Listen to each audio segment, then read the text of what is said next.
شاہ رخ خان کو پاکستانی کھلاڑیوں کو ٹیم میں شامل کرنے پر مشکلات کا سامنا۔ سوشل میڈیا پر یہ خبر سامنے آنے کے بعد بھارتی صارفین کی جانب سے سپر سٹار کو سخت تنقید کا نشانہ بنایا جا رہا ہے۔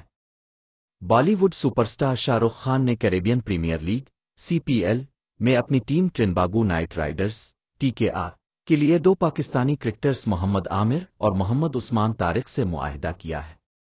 محمد عامر اس سے قبل بھی CPL کے 4 سیزن کھیل چکے ہیں اور وہ CPL کے 39 میچز میں 18.09 کی شاندار اوسط سے 51 وکٹیں حاصل کر چکے ہیں۔ دوسری جانب آف اسپنر محمد عثمان پہلی بار ویسٹ انڈین گراؤنڈز میں ڈیبیو کریں گے۔ عثمان طارق PSL 2025 میں کوئٹہ گلیڈی ایٹرز کے لیے شاندار کارکردگی کا مظاہرہ کر چکے ہیں۔ انہوں نے PSL کے حالیہ سیزن کے صرف 5 میچز میں 10 وکٹیں حاصل کی تھیں۔ شاہ رخ پر سخت تنقید۔ سوشل میڈیا پر یہ خبر سامنے آنے کے بعد بھارتی صارفین کی جانب سے سپر سٹار کو سخت تنقید کا نشانہ بنایا جا رہا ہے اور مطالبہ کیا جا رہا ہے کہ فوراً معاہدے کو ختم کیا جائے۔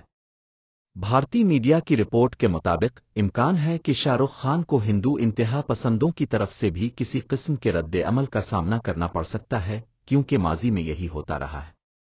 واضح رہے کہ آج کل معروف گلوکار و اداکار دلجیت دوسانجھ بھی بھارتی انتہا پسندوں کے نشانے پر ہیں۔ انہوں نے اپنی پنجابی فلم سردار جی 3 کا ٹریلر جاری کیا، جس میں پاکستانی اداکارہ ہانیہ عامر شامل ہے۔